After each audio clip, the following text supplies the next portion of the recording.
with Wireshark here, normally we could just double click on it, bring it up, then it'll show whatever interface that you have up here. Then you just double click on it or whatnot, and it'll start.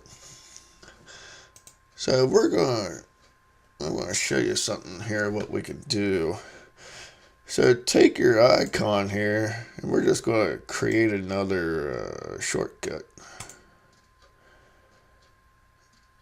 So once that's create it.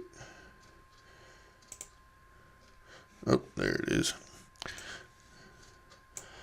Okay, so let me delete all these other ones since it made more than need be. So we can just rename this to Wireshark Auto Start. So what we can do is right click on this, go to properties. And here where the target tab is, we're going to put a space. Then we're going to go -I for the interface. And since mine's on the Ethernet, we're going to put in the number 1 for interface 1.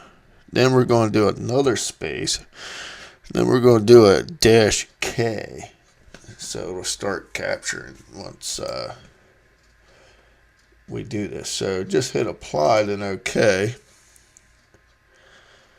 So once that's done, we'll just double click on our new shortcut. And there we go. It automatically starts right up. So that's it. Thanks for watching.